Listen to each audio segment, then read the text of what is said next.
Cette vidéo est parrainée par Opera. Il y a bientôt 2 ans, j'ai regardé cette vidéo de Steve Mould où il présentait quelque chose que je n'avais encore jamais vu auparavant et qu'on appelle trampoline atomique. Il montrait aussi comment ce concept fonctionnait en prenant simplement une bille et en la laissant tomber d'environ 45 cm. Et honnêtement, ça n'était vraiment pas plus impressionnant que ça. Je plaisante évidemment, c'était exactement ce à quoi Steve s'attendait, parce que ce cylindre était en fait simplement fabriqué à partir d'un acier inoxydable standard. Par contre, ce que vous voyez là était le véritable trampoline atomique, et en grande partie, c'était à peu près la même chose. Mais ce qui le rendait beaucoup plus intéressant, c'était qu'il était recouvert d'une autre couche constituée d'un métal spécial, et quand Steve a laissé tomber la bille dessus, la différence était absolument incroyable. Elle continuait de rebondir et on aurait dit qu'elle n'allait jamais s'arrêter. Et je n'arrivais pas bien à comprendre comment ce morceau de métal à l'apparence tout à fait banale pouvait avoir un tel impact sur la façon dont cette bille rebondissait. Très vite, Steve a dissipé ma confusion en expliquant que ce morceau de métal avait été fabriqué en utilisant un type de matériau relativement récent et assez particulier, nommé métal amorphe ou verre métallique, qui est très différent du métal traditionnel. Il voulait ensuite parler plus en détail de ce métal et de pourquoi il était si rebondissant. Mais la seule chose à laquelle j'étais en train de penser, c'était que j'avais vraiment envie d'acheter un de ces trampolines atomiques. Le seul problème, c'était que selon Steve et après des heures à faire mes propres recherches, il était impossible d'acheter une telle installation de nos jours. Et Steve avait seulement pu obtenir cette installation-ci en l'empruntant à une autre chaîne, appelée Grande Illusion. Quand j'ai appris ça, je dois dire que j'ai été assez déçu, et je n'arrive toujours pas à comprendre pourquoi personne n'en fabrique plus. Mais ce que je sais, c'est que le fait de ne pas pouvoir en acheter un me donnait encore plus envie d'en avoir un. Et à ce moment-là, il était assez clair qu'il n'y avait qu'une seule façon pour moi d'obtenir un trampoline atomique, et que j'allais devoir essayer de le fabriquer moi-même. Le seul problème auquel j'allais être confronté, c'était que je ne savais pas vraiment ce qu'était le verre métallique, et que je n'avais absolument aucune idée de comment en fabriquer. Mais je ne sais pas pourquoi je sentais que je pouvais y arriver. Donc j'ai juste décidé de me lancer.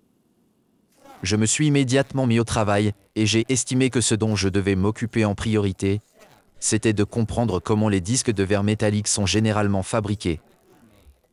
Mais même après des heures de recherche sur Google, et après avoir lu tout ce qui avait un tant soit peu rapport au sujet, je n'ai pas trouvé grand-chose. C'est parce que dans tout ce que je réussissais à trouver, il n'y avait pratiquement aucune information sur comment fabriquer un disque. Et je n'ai réussi à trouver que des techniques industrielles génériques expliquant comment fabriquer des objets comme des rubans. Mais le côté positif, c'est que toutes ces recherches n'ont pas été complètement inutiles. Parce que j'ai quand même réussi à trouver beaucoup d'informations super intéressantes sur le verre métallique en général. J'ai appris par exemple qu'il existe apparemment un nombre incroyable de verres métalliques qui ont chacun une composition totalement différente. Et qu'ils ont tous des propriétés physiques différentes, comme leur densité, leur élasticité et leur dureté. Ça voulait également dire qu'ils avaient probablement tous un niveau de rebond différent, et à cause de ça il était presque certain que je ne pourrais pas juste en faire un disque en utilisant la recette la plus simple que je pourrais trouver. J'étais convaincu que si je voulais que mes billes rebondissent aussi bien que dans la vidéo, il fallait que je fabrique exactement le même verre métallique. Donc je suis retourné regarder la vidéo de Steve et je l'ai écoutée un peu plus attentivement.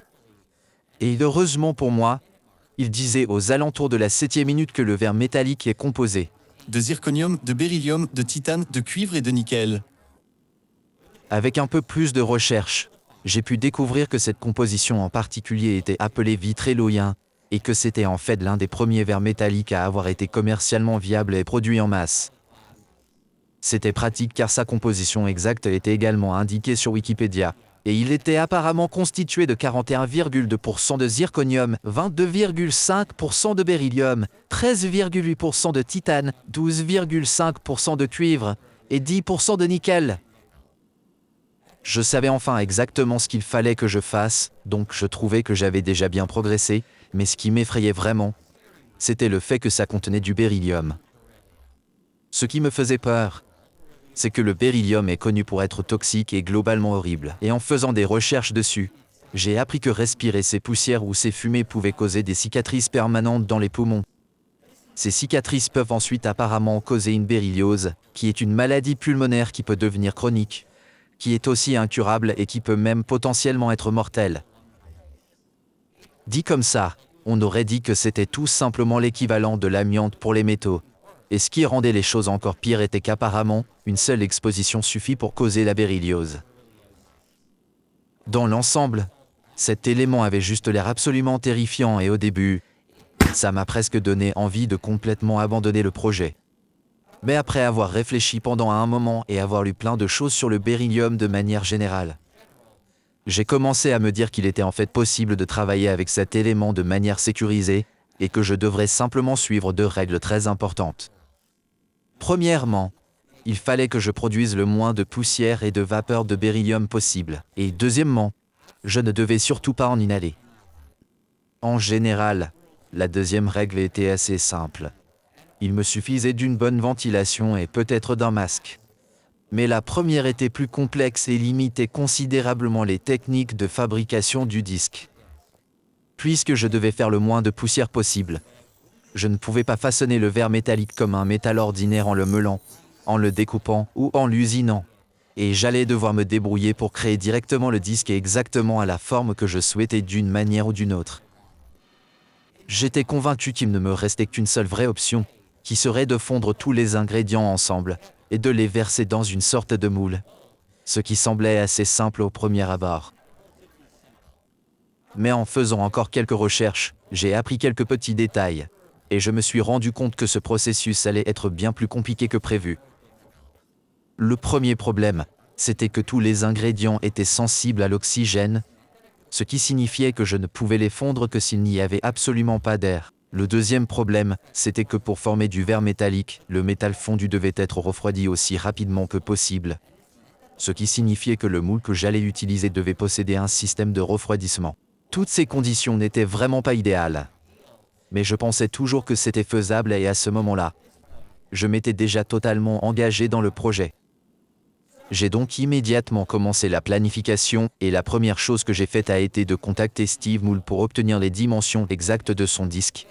Et il a été assez gentil pour m'aider. J'ai passé les semaines suivantes à créer une installation que j'imaginais pouvoir fonctionner, et ma première idée était de faire quelque chose similaire à ce que j'ai utilisé quand j'ai créé de l'or violet.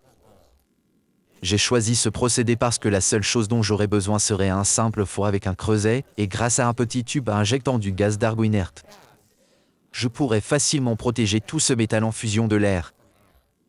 J'avais également pu verser rapidement tout l'or violet dans un moule en graphite, et même si c'est un métal extrêmement réactif, il avait l'air de s'être juste un tout petit peu oxydé à la surface.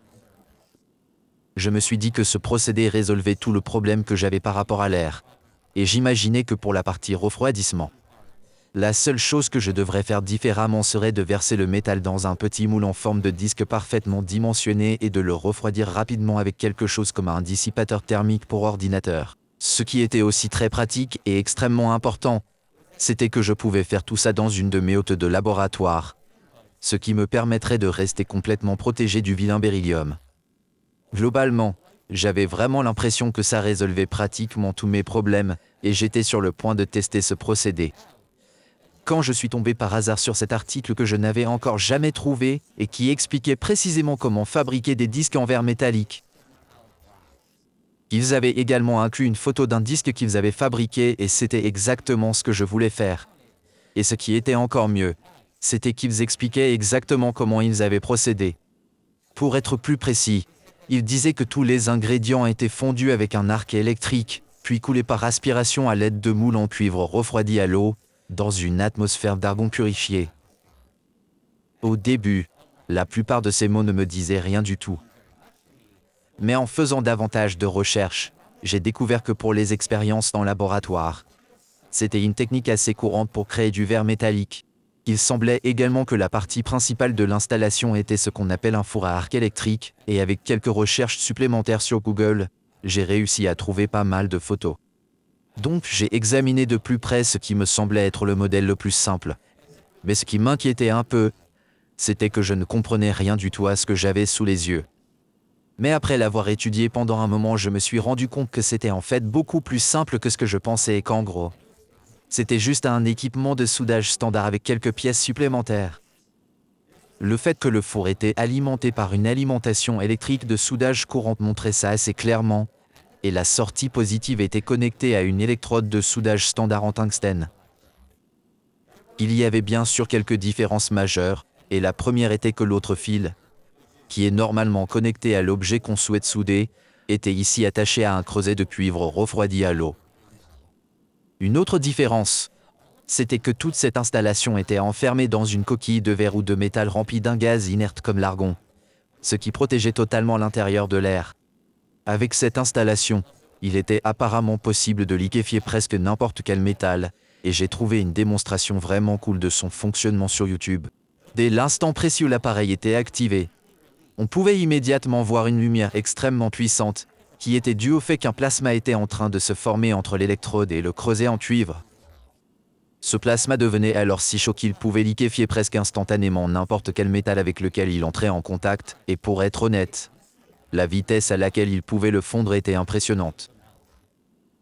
Après avoir vu cette vidéo, j'ai tout de suite eu vraiment envie d'avoir un de ces fours, déjà parce qu'ils avaient l'air vraiment cool, mais aussi parce qu'utiliser un four arc électrique avait vraiment l'air d'être à la fois le moyen le plus simple et le procédé le plus sûr de fabriquer du verre métallique.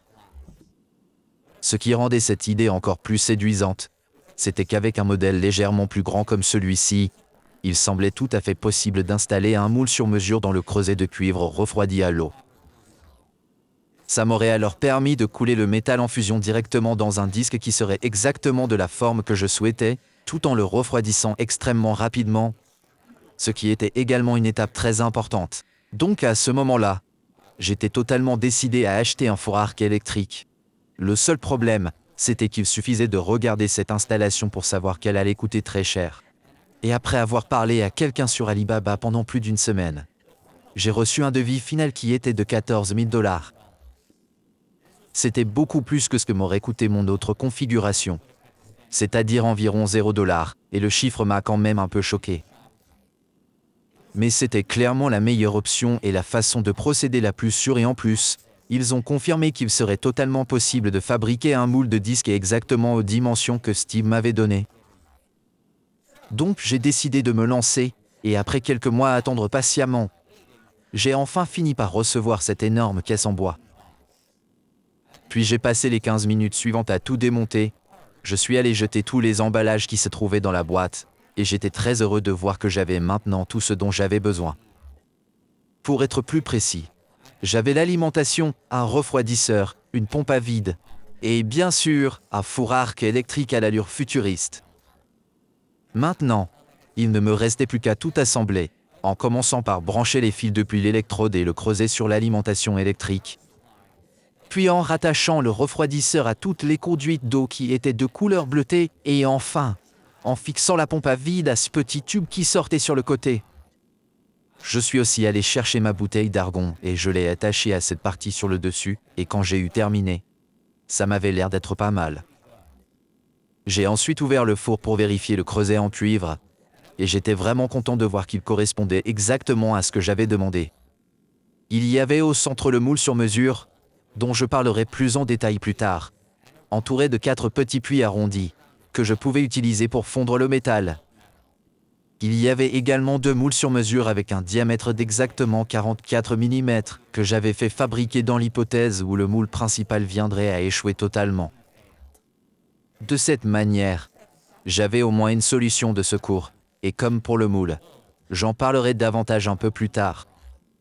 Une fois que j'ai eu fini de tout assembler, il était enfin temps de tester mon installation, et j'étais vraiment impatient. J'avais un peu envie de commencer tout de suite par essayer de fabriquer du verre métallique, mais en même temps, j'étais bien conscient que c'était une très mauvaise idée d'essayer cette machine pour la première fois en utilisant du beryllium. C'était quand même beaucoup plus logique de commencer par apprendre d'abord à utiliser l'équipement avant de m'en servir pour manipuler quelque chose d'aussi dangereux. Donc j'ai décidé de plutôt commencer avec un peu de fer, qui me paraissait être assez proche du verre métallique parce qu'il posséderait également un point de fusion assez élevé et qu'il deviendrait sensible à l'air lorsqu'il serait à l'état fondu. Il se trouve aussi que j'avais tout ce fer extrêmement pur, ce qui était absolument parfait pour cette tâche, et j'ai donc rempli un des petits puits. Puis j'ai abaissé la chambre principale.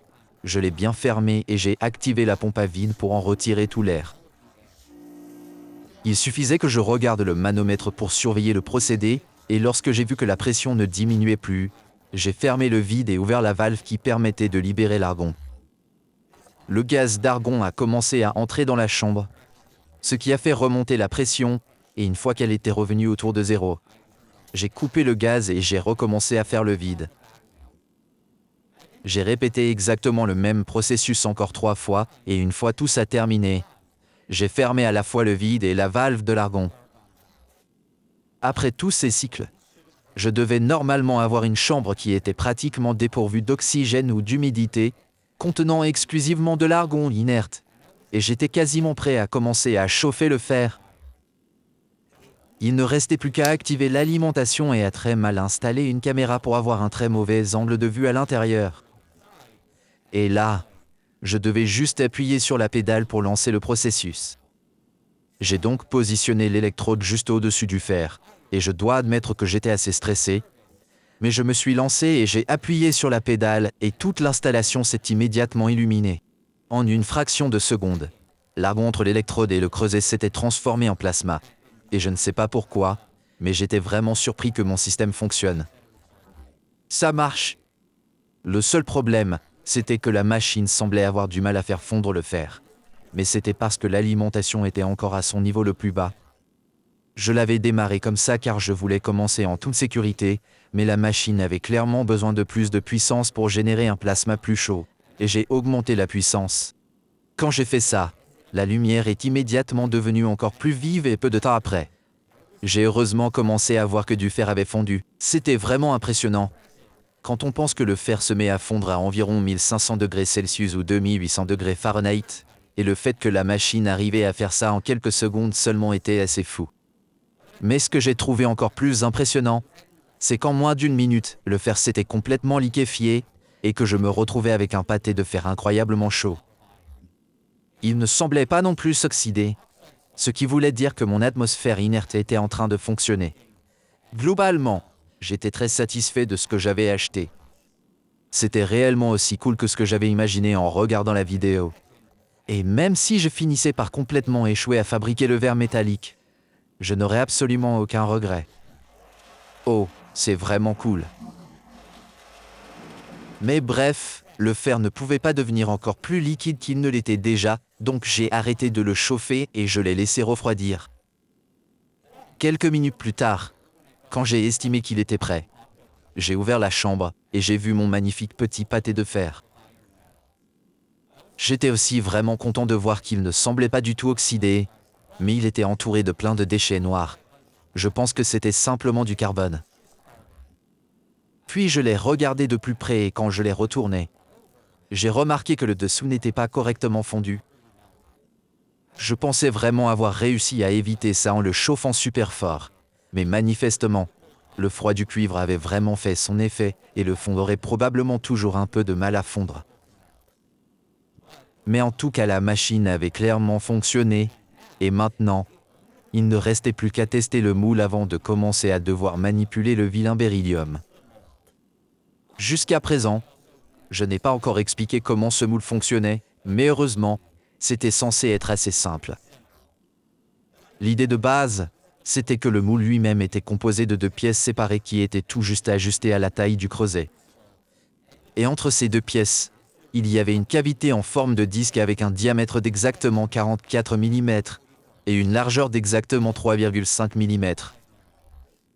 Et selon le manuel, pour remplir ce moule de métal, il suffisait tout simplement que je fasse fondre du métal au-dessus du moule et apparemment, il ne tomberait pas à travers le trou avant que je n'ouvre la valve de dépression. L'ouverture était alors censée générer un vide à travers le trou situé en bas, ce qui aurait pour conséquence d'aspirer le métal situé au-dessus. Et une fois que le moule serait complètement plein, le froid du creuset ferait geler le métal presque instantanément. Après ça, je devais simplement retirer tout le moule du creuset et séparer les 2 moitiés distinctes, ce qui, en théorie, me laisserait avec un disque de métal presque parfait. J'étais convaincu que ça avait l'air relativement simple et direct, donc pour commencer ce nouvel essai, j'ai juste mis un peu de fer dans le moule. J'ai ensuite fermé la chambre et j'ai répété les mêmes cycles qu'auparavant, et je l'ai chauffé jusqu'à ce que le métal soit complètement fondu. Maintenant, pour transformer ce métal rouge vif en ce que j'espérais être un beau disque, il suffisait apparemment d'ouvrir cette vanne sur le côté et de créer un vide. Ce que je m'attendais à voir, c'était que tout le métal serait aspiré dans le moule. Sauf que rien ne s'est produit. Il est juste resté là où il était, et il n'avait pas l'air de vouloir entrer dans le trou même avec le vide à pleine puissance. J'ai ensuite passé plusieurs minutes à essayer différentes techniques pour que ça fonctionne, comme augmenter la puissance et viser directement le centre au-dessus du trou. Mais ça n'avait pas l'air de faire de différence. J'ai également tenté en utilisant beaucoup moins de fer et en le chauffant beaucoup plus longtemps, en espérant que ça aiderait à le faire fondre et tomber au fond et que ça arrangerait tout comme par magie, sauf que ça a complètement échoué.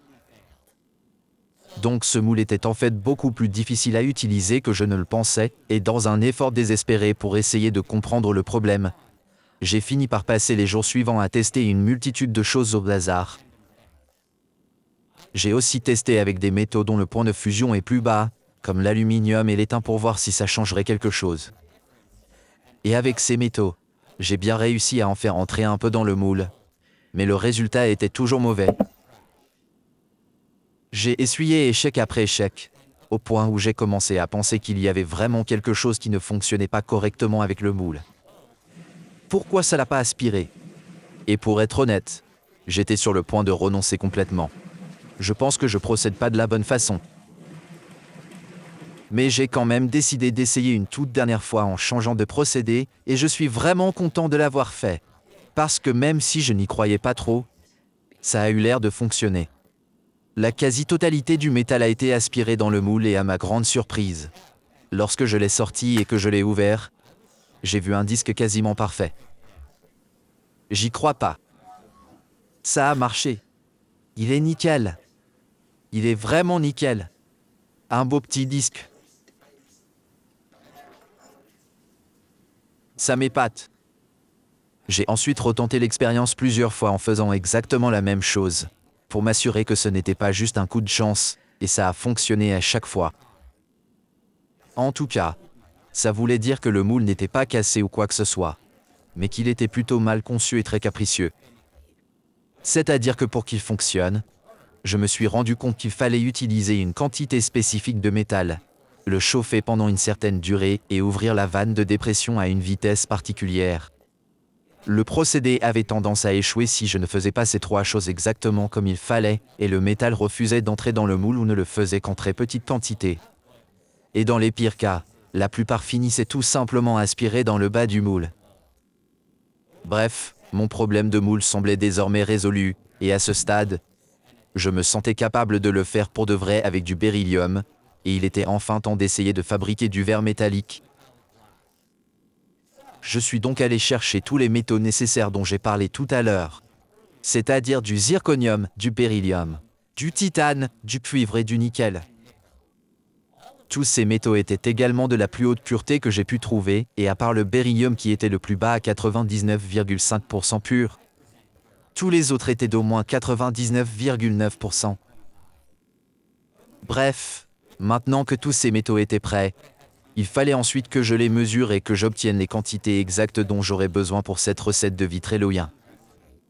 J'ai aussi décidé de commencer par le beryllium, qui allait être le plus difficile car il ne pouvait être manipulé que sous la hotte de laboratoire. Et quand je me suis senti prêt, j'ai ouvert le sac. J'ai ensuite pris soin de le manipuler le plus doucement possible afin de minimiser au maximum la poussière dégagée, et j'ai rapidement trouvé un morceau qui me convenait. Puis je l'ai placé avec beaucoup de délicatesse sur la balance, et il fallait que j'essaye de mesurer exactement 1,34 g. Avec des morceaux aussi gros, ça n'était pas vraiment réalisable. Mais j'ai fini par réussir à obtenir 1,348 g, ce qui était suffisamment proche, et je l'ai scellé dans une fiole. J'ai ensuite passé les 20 minutes suivantes à mesurer 5 autres fioles de beryllium, ce qui me donnerait un total de 6 tentatives pour fabriquer du verre métallique, et mon intuition me disait que ça serait plus que suffisant. Ça signifiait qu'à ce stade, j'avais terminé de trier tout mon beryllium, et qu'il fallait ensuite que je passe à la partie super amusante, dans laquelle je devais saisir la masse de ces 6 échantillons dans une nouvelle feuille Excel. Sur Excel, j'ai pu faire une série de calculs, le tout premier consistant à transformer tous les pourcentages molaires de la recette en pourcentage de masse. Une fois terminé quelques minutes plus tard, je connaissais enfin les quantités finales de chaque métal. Il était également indispensable de confirmer que la masse totale accumulée de chaque série d'essais était d'approximativement 40 grammes, ce qui me donnerait donc un volume approximatif de 6,6 ml. Je faisais ça parce que la quantité de métal était très importante, comme je l'ai mentionné plus tôt, et qu'après mes essais avec l'étain, je m'étais rendu compte que c'était la quantité idéale. Maintenant que j'avais trouvé tous ces chiffres, j'ai passé l'heure suivante à mesurer tous les autres métaux et pour être honnête, c'était bien plus fastidieux que ce que je pensais. C'était déjà dû au fait que j'avais beaucoup de différents métaux à mesurer, mais aussi parce que je devais utiliser un coupe-boulon pour enlever de toutes petites quantités des granules afin d'atteindre exactement la mesure requise. Mais j'ai enfin réussi à finir de tout mesurer, et voici ce à quoi allaient ressembler mes matériaux pour le premier essai. Je trouvais ça plutôt intéressant de voir tout le métal disposé de cette manière. C'était également assez satisfaisant de voir les 25 autres fioles que j'allais utiliser pour les essais suivants. Et maintenant que j'avais terminé cette dernière étape, j'étais presque prêt à fabriquer du verre métallique.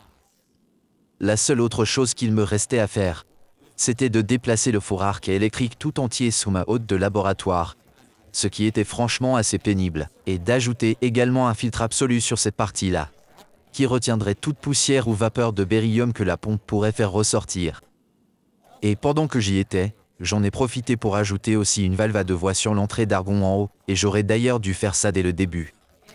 Et j'ai remplacé l'alimentation électrique par une alimentation que j'avais trouvée sur Amazon, car l'original était plutôt de mauvaise qualité. Une fois que tout ceci était en place, j'étais enfin prêt à essayer de fabriquer du métal rebondissant, et après des mois de préparation et d'attente, on peut dire que j'étais vraiment super excité.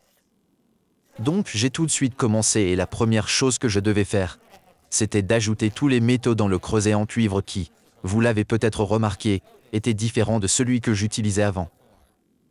C'était parce que j'avais remplacé celui qui contenait le moule avec un autre creuset, qui possédait un grand puits au milieu et qui serait parfaitement capable de contenir tous les petits granulés de métal. Dans un petit puits à l'arrière, j'ai ajouté quelques granulés de titane supplémentaires, ce qui était crucial et j'expliquerai pourquoi dans quelques instants. Une fois que tout était en place, j'ai fermé la chambre et j'ai commencé à la purger de l'air comme je l'avais fait de nombreuses fois auparavant. Et tout en faisant ça, je gardais la vitre de la hotte de laboratoire le plus bas possible. J'avais aussi connecté la pompe à vide à une autre pédale et j'avais déplacé la valve d'argon au plus près de l'ouverture de la hotte, ce qui me permettait de faire tout cela tout en étant complètement protégé. C'était peut-être un peu excessif à ce stade-là du procédé, mais ça serait indispensable plus tard et pour éviter tout problème, j'ai décidé de procéder ainsi à chaque fois que la chambre devait être vidée. Une fois fini, j'étais prêt à faire fondre le métal, et j'ai mis en marche la nouvelle alimentation. J'ai alors commencé à chauffer le titane dans le puits à l'arrière, et je n'avais encore jamais eu à faire ça, mais avec le verre métallique, c'était très important. C'était parce que même si l'argon que j'utilisais était pur à 99,999%, il contenait probablement encore une infime quantité d'humidité, de dioxyde de carbone et d'oxygène, qui sont tous des éléments qui pouvaient interagir avec mon verre métallique et potentiellement le contaminer. Je devais donc évidemment trouver un moyen de les éliminer, et heureusement, j'étais censé pouvoir faire ça facilement en fondant juste un peu de titane, sauf que malheureusement, il allait falloir que je répète cette opération à chaque fois. Cela dit, j'étais enfin prêt à essayer de combiner tous les métaux et à faire fondre le vilain beryllium. Et si je disais que ça ne me rendait pas un tout petit peu stressé, ça serait un mensonge. Je pensais aussi un peu naïvement que tout ce processus serait relativement propre et facile, surtout après avoir fondu le titane, mais je me suis presque immédiatement rendu compte que j'avais tort. Dès le début, une grande quantité de fumée s'est dégagée, ce que j'ai trouvé intéressant vu que les métaux étaient censés être ultra purs. Mais je me suis dit que ça devait probablement être dû à une impureté mineure, et j'espérais que ça ne s'aggraverait pas trop. Sauf que ça s'est bien aggravé. Je veux dire par là qu'on aurait vraiment dit que la boule de beryllium avait explosé en libérant une grande quantité de poussière et de fumée toxique, et c'était clairement quelque chose qui ne me plaisait pas du tout. Ça n'était pas trop surprenant, étant donné que le beryllium était le métal le moins pur de tous, et je dois dire que malgré toute cette fumée désagréable, j'avais quand même l'impression que les choses se passaient bien. Quoi qu'il en soit, j'avais à présent une espèce de masse super chaude et un peu croûteuse qui pouvait potentiellement être constituée de verre métallique. Si on vivait dans un monde idéal, cette phase de fusion aurait déjà été achevée à ce stade. Malheureusement, le monde dans lequel nous vivons est loin d'être idéal et dans ce cas-là, il restait probablement encore pas mal de métal qui n'était pas fondu au fond du moule. Et j'allais devoir me débrouiller pour m'occuper de ça en utilisant cet outil bien pratique qui était directement intégré à la machine. Selon le manuel, il était apparemment censé me permettre de retourner le métal facilement, mais je me suis vite rendu compte qu'il allait en fait être extrêmement frustrant à utiliser. J'ai enfin réussi à retourner mon métal au bout de 5 minutes d'essai. Et sur la partie de dessous, on pouvait voir le contour de tous les granulés qui n'avaient manifestement pas fondu, et j'ai immédiatement commencé à les chauffer à nouveau. Le métal s'est vite remis à fondre, et il commençait à se mélanger de manière beaucoup plus uniforme, et ce qui était bien, c'était qu'il semblait dégager beaucoup moins de fumée. Ce qui était moins agréable, c'était qu'à en croire toutes les sources que j'avais consultées, je devais retourner mon morceau encore 3 fois au minimum si je voulais que tous les métaux soient bien mélangés. Ça n'était clairement pas idéal, mais je n'avais absolument pas d'autre choix, et après avoir passé plus de 20 minutes à faire ça, j'étais enfin le propriétaire d'un beau pâté de métal incandescent. Maintenant, il ne me restait plus qu'à le laisser reposer et attendre qu'il refroidisse, et le froid du creuset pourrait retirer sa chaleur assez rapidement. Mais je me suis dit qu'il valait quand même mieux que je surveille le processus de près pour voir exactement combien de temps le métal prenait pour se solidifier. J'ai fait attention parce qu'en général, lorsqu'on fabrique du verre métallique, il est extrêmement important de le faire geler aussi rapidement que possible. Et avec le Vetroloya, il fallait que j'arrive à le faire en quelques minutes seulement. Si le processus est très rapide, les atomes de métal n'ont pas le temps de se cristalliser ou de former la moindre structure ordonnée avant de se solidifier. En théorie, les atomes de métal sont plutôt tous censés se figer dans un état aléatoire et amorphe, ce qui doit normalement former un métal aux propriétés très différentes, qui est appelé communément verre métallique. Mais à ce moment-là de mon procédé, il semblait s'être complètement solidifié, et puisque ça n'avait pris qu'environ 1 minute, j'étais assez confiant d'avoir réussi à obtenir du verre métallique, et je possédais désormais un magnifique pâté de métal rebondissant. Mais avant de tirer des conclusions définitives, je devais d'abord le sortir de cette chambre infestée de beryllium et heureusement, avec cette installation, c'était assez simple. Tout ce que j'avais à faire, c'était d'abaisser la vitre au maximum et d'aspirer toute la poussière en activant la pompe à vide et en la coinçant dans ce petit filtre. Ensuite, je l'ai rempli à nouveau d'argon et j'ai répété ce cycle plusieurs fois, juste pour m'assurer qu'il ne restait absolument rien. Puis j'ai ouvert la valve à 2 voies, ce qui a permis de laisser rentrer l'air et d'équilibrer la pression, et à ce moment-là je pouvais enfin ouvrir la chambre en toute sécurité. Donc j'ai soigneusement basculé les 2 serrages vers le haut, et j'ai lentement soulevé la chambre afin de dévoiler mon magnifique morceau que j'espérais être du verre métallique. Je l'ai ensuite sorti du creuset en utilisant une pince, et je l'ai soigneusement essuyé avec une serviette en papier humide pour éliminer tous les résidus toxiques, puis j'ai pris le temps de l'examiner de plus près. Ce qui m'a immédiatement frappé et qui m'a honnêtement un peu surpris, c'est que sous cette forme en tout cas, ce morceau de métal n'avait vraiment pas l'air d'être plus spécial que ça.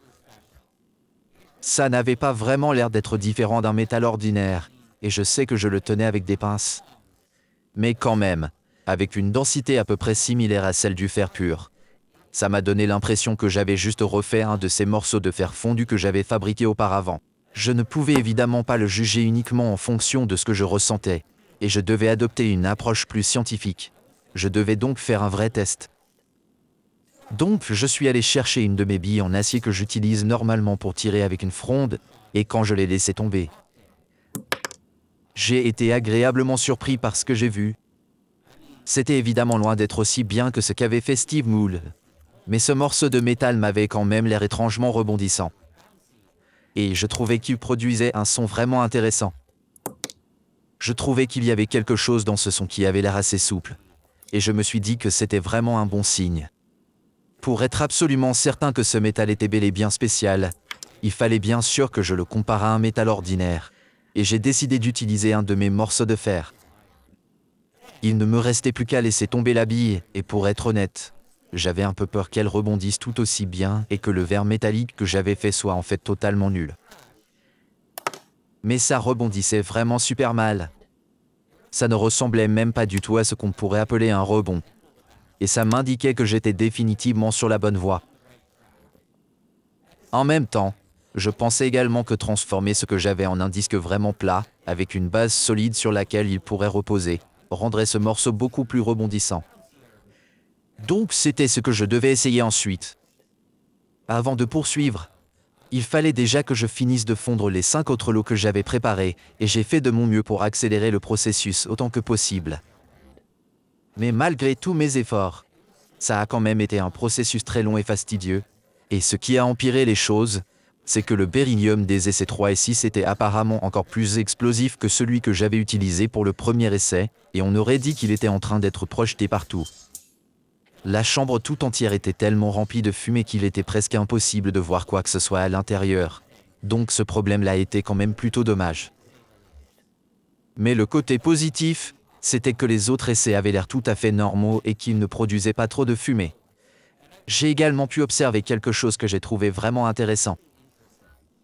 Plus précisément, lors de l'essai numéro 4, j'ai touché le métal avant qu'il ne soit entièrement solidifié.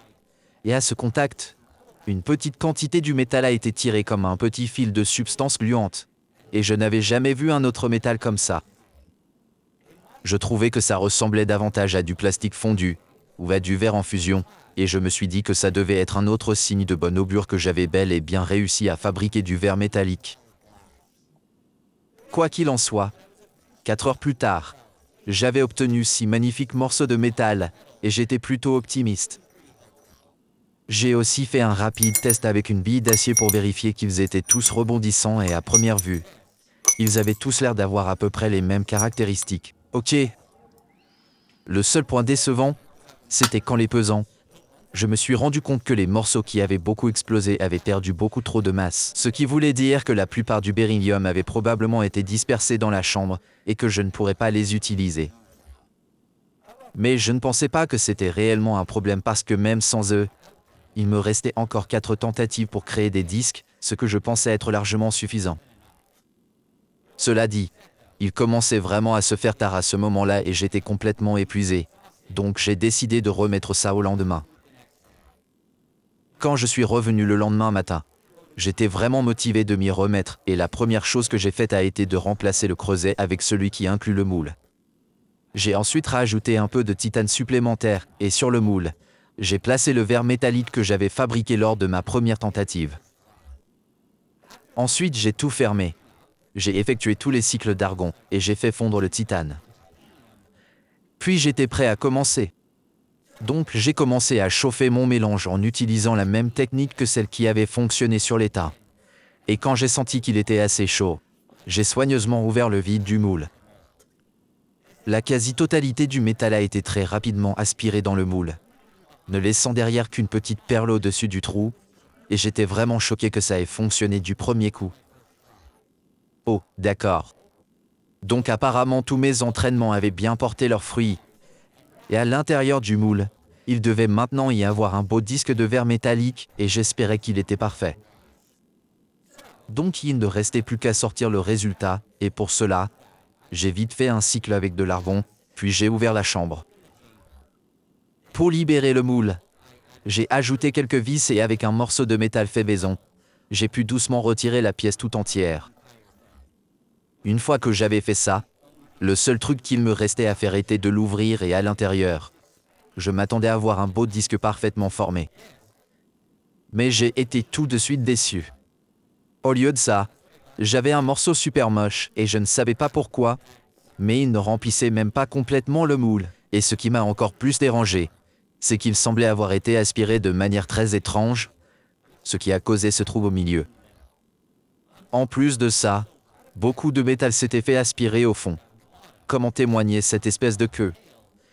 Et ce qui était aussi très mauvais, c'était qu'il semblait que même si cette perle au-dessus était entrée dans le moule, elle aurait à peine été assez grosse pour le remplir. Donc en conclusion, le premier essai était carrément décevant, mais en même temps je n'étais pas trop inquiet car il me restait bien sûr encore quelques tentatives. Et je pensais qu'elles seraient plus que suffisantes pour réussir au moins une fois. Mais apparemment elles n'étaient pas du tout suffisantes, et même si techniquement la tentative suivante était un peu plus réussie, la troisième a été un désastre absolu, et la quasi-totalité du métal est passée directement à travers le moule. Il ne me restait donc plus qu'une tentative, et à ce moment-là, il était assez clair que j'allais devoir essayer de faire quelque chose de différent. Donc j'ai décidé d'essayer de récupérer un peu de matière de toutes les tentatives qui avaient échoué, et je dois dire que j'avais vraiment l'impression d'essayer de couper du verre. Ouah! J'ai ensuite combiné tous les morceaux en espérant qu'avec tout ce métal supplémentaire, je remplirais enfin le moule. Sauf que c'était tout le contraire, et je n'ai rien réussi à faire entrer du tout. Tout ce que j'ai réussi à obtenir, c'est cette espèce d'énorme morceau plutôt inutile que je ne pouvais ni couper ni briser à cause du beryllium. Quand ça s'est produit, je n'ai pas pu m'empêcher d'être vraiment frustré par la tournure qu'avaient pris les événements. C'était probablement un peu naïf de s'imaginer que tout allait fonctionner comme par magie. Surtout comme les propriétés du vétroloïs sont complètement différentes de celles de l'étain et que j'aurais sûrement dû utiliser une technique différente, et que je n'avais même jamais travaillé avec cette matière. Mais quand même. Après toutes ces tentatives ratées, je ne pouvais m'empêcher de perdre toute confiance que le moule puisse réellement fonctionner ou qu'il soit un tant soit peu fiable. Et je n'avais vraiment pas la motivation de passer une autre journée tout entière à mesurer tous les métaux, puis à les faire fondre et à essayer de les retourner, juste pour probablement échouer à nouveau. Malgré tout ça, il restait encore un peu d'espoir, et je n'avais pas complètement abandonné, car il me restait une toute dernière chose que je pouvais encore essayer, qui était ce puits spécial de 44 mm dont je vous ai parlé un peu plus tôt. Je l'avais fabriqué justement au cas où ce scénario précis se produirait, où le moule me trahirait totalement, et j'étais convaincu qu'il était tellement simple qu'il était impossible qu'il ne fonctionne pas. Mais pour faire court, ces petits puits-là se sont également soldés par un échec total, parce que le métal ne s'est absolument pas étalé en une couche mince comme je l'avais espéré, et à la place, il n'a pas bougé du tout, et il a juste gardé la forme d'un gros pâté de métal. Donc j'ai un peu perdu les pédales, et j'ai décidé de continuer à ajouter du métal jusqu'à obtenir un disque complet. Et j'ai fini par devoir utiliser tout le métal que j'avais, et quand j'ai enfin terminé, j'avais juste créé cette horrible monstruosité. Le point positif, c'était que contrairement aux autres essais, j'avais au moins réussi à fabriquer un disque complet. Et une partie de moi avait juste envie d'accepter cette horreur comme mon résultat final et de clore le sujet. Mais au fond, je savais que c'était complètement raté. Je n'avais aucun moyen de le rattraper non plus, à moins de faire un travail de meulage ou d'usinage absolument colossal. Et c'est à ce moment-là que j'ai tout simplement abandonné. Mais au cours des semaines suivantes, je ne pouvais pas m'empêcher d'y penser, même quand je travaillais sur d'autres projets, et forcément, j'ai fini par avoir plein d'idées que je voulais absolument tester. Je ne sais pas trop pourquoi, mais j'étais également persuadé que je pouvais réussir à faire fonctionner le moule de manière fiable et constante. Et j'ai décidé de me replonger dans le projet, donc je me suis remis à peser les métaux. Mais cette fois, j'ai fait très attention à choisir uniquement des morceaux de beryllium en forme de bille au lieu de ceux plus aiguisés qui semblaient plus explosifs, et j'ai aussi pesé 30% de plus de chaque métal. J'avais l'impression que 30% de métal en plus serait la quantité parfaite, et que ça serait juste assez pour compenser tout le métal qui était expulsé vers le bas. Mais ce ne serait pas trop non plus, au point où il ne pourrait pas entrer correctement dans le moule. Je ne sais pas pourquoi, mais je me sentais étrangement optimiste. Alors j'ai décidé de me limiter à seulement 4 tentatives, et une fois tous les métaux prêts, j'ai répété toutes les étapes de fusion et de retournement. Lorsque j'ai enfin terminé, j'avais ces 4 magnifiques morceaux de verre métallique, qui ressemblaient presque trait pour trait à ceux d'avant, sauf qu'ils étaient 30% plus gros. J'ai alors mis le premier morceau dans le moule. J'ai ensuite procédé à tous les cycles habituels avec le gaz et j'ai fondu le titane. Et après des heures de travail fastidieux, Il était enfin temps de voir si mes nouvelles idées en valaient vraiment la peine. Ou si ça allait encore être un échec total, et j'ai commencé à chauffer le métal. Comme d'habitude, tout le métal s'est rapidement mis à fondre, et à ce moment-là, la première chose majeure que j'allais faire différemment était de continuer à le chauffer pendant un temps ridiculement long. J'avais décidé de faire ça parce que j'avais découvert que contrairement au métal normal, le verre métallique conduit beaucoup moins bien la chaleur. Il était très probable qu'il faille beaucoup plus de temps pour que l'ensemble des métaux fonde complètement. J'ai donc décidé de le chauffer pendant au moins 1 minute à puissance quasi maximale, et quand j'ai eu l'impression que c'était prêt, j'ai déplacé l'électrode au milieu, et j'ai continué à le chauffer à cet endroit pendant encore 10 secondes. Cette technique me permettait de garantir que le métal était totalement liquide au-dessus du trou, puis la seule chose qu'il me restait à faire ensuite, c'était d'ouvrir la valve du vide. Il fallait que je le fasse lentement et très soigneusement, parce que je pensais que ça éviterait que le métal ne passe droit au travers du moule, et presque immédiatement, il a commencé à être aspiré dans le trou. Puis peu de temps plus tard, il s'est passé quelque chose de très similaire à mes autres tentatives, où il ne restait plus qu'une petite perle de métal sur le dessus.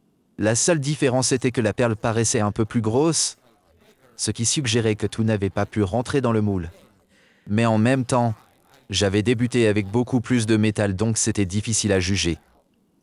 Quoi qu'il en soit, j'ai ensuite laissé refroidir le système. J'ai fait un cycle avec du gaz, puis j'ai sorti le moule, et une partie de moi se préparait mentalement à avoir de nouveau échoué lamentablement. Mais ça n'a absolument pas été le cas, et à l'intérieur du moule, j'ai trouvé ce qui avait l'air d'être un disque presque parfait. J'y crois pas, ça a vraiment fonctionné. Il restait encore quelques problèmes avec ce disque, mais il était beaucoup mieux réussi que toutes mes autres tentatives, et je ne pense vraiment pas que j'aurais pu espérer mieux.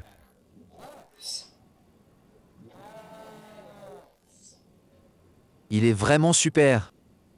Donc je voyais clairement qu'obtenir la quantité optimale de métal était très important, et le simple fait d'utiliser une technique légèrement différente avait apparemment eu un impact énorme.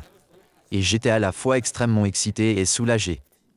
Ensuite, j'ai procédé exactement de la même manière pour fabriquer tout le reste, et certains des autres disques m'ont quand même encore posé quelques problèmes. Mais au final, j'ai quand même réussi à fabriquer les 3 autres disques. Mais comme pour le premier disque, aucun d'entre eux n'était absolument parfait. Ils présentaient tous quelques petits défauts, et ils avaient tous ces drôles de vaguelettes sur leur surface. Mais à première vue, ces défauts n'étaient vraiment pas trop graves, et ils étaient uniquement visibles parce que les disques étaient très brillants, et dans l'ensemble, je trouvais qu'ils faisaient quand même largement l'affaire. Bref, maintenant que j'avais enfin mon métal sous forme de disque, ce que je devais bien sûr faire ensuite, c'était tester ma théorie précédente pour voir s'il était plus rebondissant. Je suis donc allé chercher ma base en acier inoxydable, qui a été fabriquée par mon ami Justin qui dirige la chaîne The Salt Emporium. Il a réussi à la tailler pour qu'elle soit exactement aux mêmes dimensions que celle de Steve. J'ai ensuite soigneusement placé mon disque dessus et je suis allé chercher ma bille d'acier. Et pour ce qui semblait être la millionième fois, j'ai été super déçu. Je ne savais pas pourquoi, mais ma bille semblait à peine rebondir sur ce morceau de métal-là, et apparemment, il était encore pire que l'énorme monstruosité que j'avais fabriquée lors de mon dernier essai. Ça m'a un peu surpris au début, et je me suis dit que j'avais peut-être fait une erreur au moment de mesurer ou de mélanger les métaux. Mais en même temps, je savais que quelque chose n'allait pas à cause du son que faisait la bille. Chaque fois que la bille touchait ce morceau-là, j'entendais un bruit de cliquetis plutôt que le son rebondissant que j'avais entendu précédemment, et je pensais que la raison derrière tout ça, c'était que le disque n'était pas totalement plat. À cause de ces défauts, le morceau devait sans doute légèrement basculer et être projeté contre la base à chaque fois que la bille lui atterrissait dessus, et il était fort probable que ça absorbait suffisamment d'énergie pour ruiner totalement le rebond. Heureusement, ça avait l'air assez simple à rattraper et la solution évidente, c'était simplement de le coller. Mais avant de pouvoir faire ça, il fallait tout d'abord que je nettoie le morceau en éliminant tous les éléments superflus à l'aide d'un coupe-boulon et en lissant les petits défauts avec du papier de verre légèrement humidifié. Je devais aussi légèrement poncer le côté que j'allais coller, parce que ça permettrait qu'il adhère mieux, et ça a créé un peu de poussière. mais je ne pouvais vraiment pas éviter ce problème.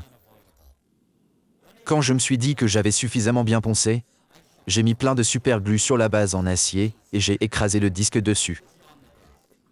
Je l'ai aussi fait glisser dessus pour m'assurer qu'il serait bien recouvert de colle, et franchement, je n'ai même pas fait du très bon boulot, la colle dégoulinait de partout.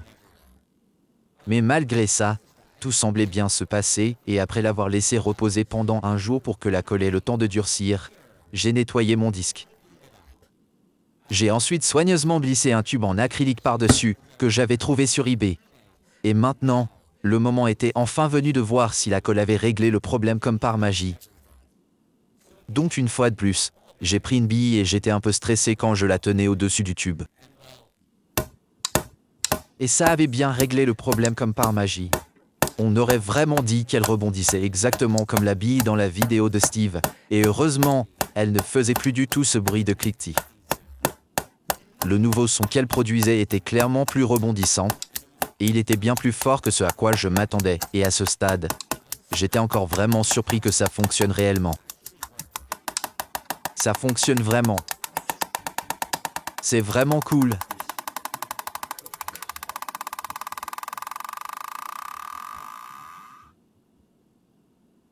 C'est incroyable. J'étais vraiment content et soulagé que la colle ait suffi pour régler ce problème. Et à ce stade, il ne me restait plus qu'une chose à faire, qui était de monter tous les autres disques sur une base en acier. J'ai donc rapidement nettoyé ces disques comme je l'avais fait avec le premier, et je les ai chacun collés sur un nouveau cylindre en acier que j'avais fait fabriquer par un service appelé Protolabs Network. J'ai donc obtenu 4 jolies petites installations, et avec toute la matière en trop que j'avais dû retirer des disques que j'avais faits, j'ai même réussi à en faire une 5e. Ensuite, j'ai ajouté un tube à chacun des disques, et à ce moment-là, j'étais enfin prêt à essayer ce que je rêvais de faire au moment où j'ai commencé ce projet, et je les ai tous testés en même temps.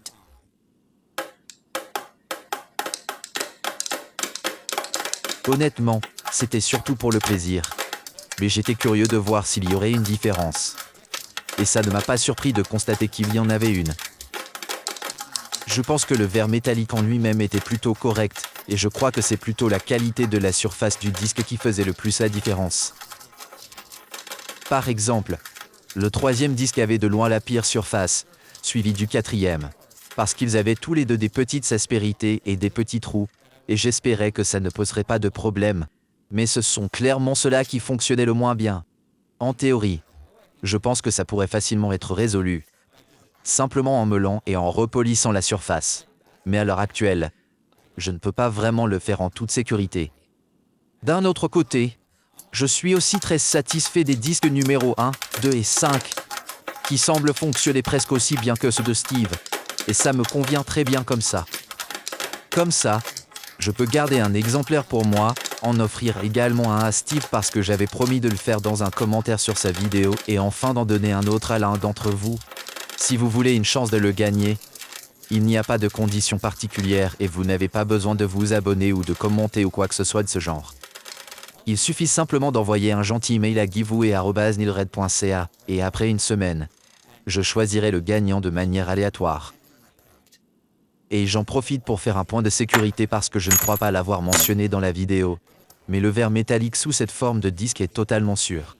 Tant que vous ne le brisez pas ou que vous n'essayez pas de le poncer ou de le meuler.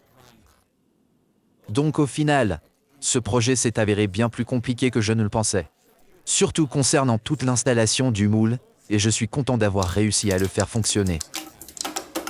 Ce qui est bien, c'est que j'ai commencé à sérieusement m'intéresser au verre métallique, et je prévois de faire plus de vidéos à ce sujet à l'avenir. Mais pour l'instant, je pense que j'en ai marre de manipuler cet horrible élément qu'est le beryllium, et je vais essayer de me concentrer sur des projets encore plus dangereux, comme fabriquer des jouets phosphorescents à énergie nucléaire. Cette idée-là, elle me trotte dans la tête depuis plusieurs années, depuis que j'ai créé mes jouets phosphorescents normaux, et je pense que je vais bientôt réussir à le faire. Il me reste quelques éléments à finaliser histoire de garantir que tout soit réalisé en toute sécurité, et ça pourrait finir par être un projet extrêmement cher, ou peut-être pas. C'est pourquoi, comme toujours, Je remercie très fort tous les gens qui me soutiennent sur Patreon, ainsi que les personnes qui m'ont rejoint sur YouTube et qui rendent des projets comme celui-ci possible, et bien sûr, je remercie aussi le sponsor de cette vidéo, Opera. Ça fait maintenant un petit moment que j'utilise Opera sur PC et à mon avis, c'est toujours mon navigateur préféré.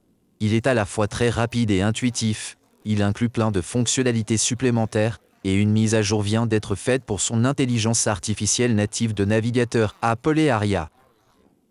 L'une des plus grandes nouveautés, c'est que vous pouvez désormais accéder à Aria sans même utiliser la barre latérale et qu'on peut maintenant l'ouvrir simplement en faisant CTRL/ ou commande/. Une autre nouveauté intéressante, c'est que si j'appuie sur Tab, je passe en mode contexte de page, un outil pratique qui utilise Aria pour extraire des informations et résumer le texte de n'importe quelle page. Et à titre d'information, l'utilisation d'Aria est totalement optionnelle. Elle ne sera activée que si vous le voulez et vous avez le choix de la désactiver. Mais en plus d'Aria, il y a une multitude d'autres fonctionnalités, comme les îlots d'onglets, qui m'ont réellement aidé à organiser tous mes onglets, surtout quand je fais des recherches pour un projet. Ce qui est aussi super pratique, c'est qu'il propose même un service de VPN intégré gratuit et un bloqueur de publicité ainsi qu'une barre latérale, que je trouve vraiment utile. Elle me permet d'accéder facilement à tous les réseaux sociaux que j'utilise régulièrement, tels que Messenger, WhatsApp, Instagram et TikTok. Il y a même une application de musique intégrée, où je peux écouter des services comme Spotify ou Apple Music. En plus de tout ça, ils ont également quelque chose appelé le mode lucide, que je trouve assez cool parce qu'en un seul clic, on peut améliorer immédiatement la qualité de n'importe quelle vidéo. Mais à côté de toutes ces fonctionnalités, j'aime vraiment utiliser Opera juste de manière générale, et je pense que ça vaut vraiment la peine de l'essayer, ne serait-ce que pour la barre latérale. Le navigateur est évidemment entièrement gratuit, et vous pouvez le télécharger immédiatement en cliquant sur le lien dans la description. Voilà. Comme d'habitude, un grand merci à toutes les personnes qui me soutiennent sur Patreon. Tous les gens qui me soutiennent peuvent voir toutes mes nouvelles vidéos au moins 24 heures avant que je les publie sur YouTube. Vous aurez aussi accès aux vidéos retirées, et si vous me soutenez avec $5 ou plus, votre nom apparaîtra à la fin comme vous pouvez le voir ici.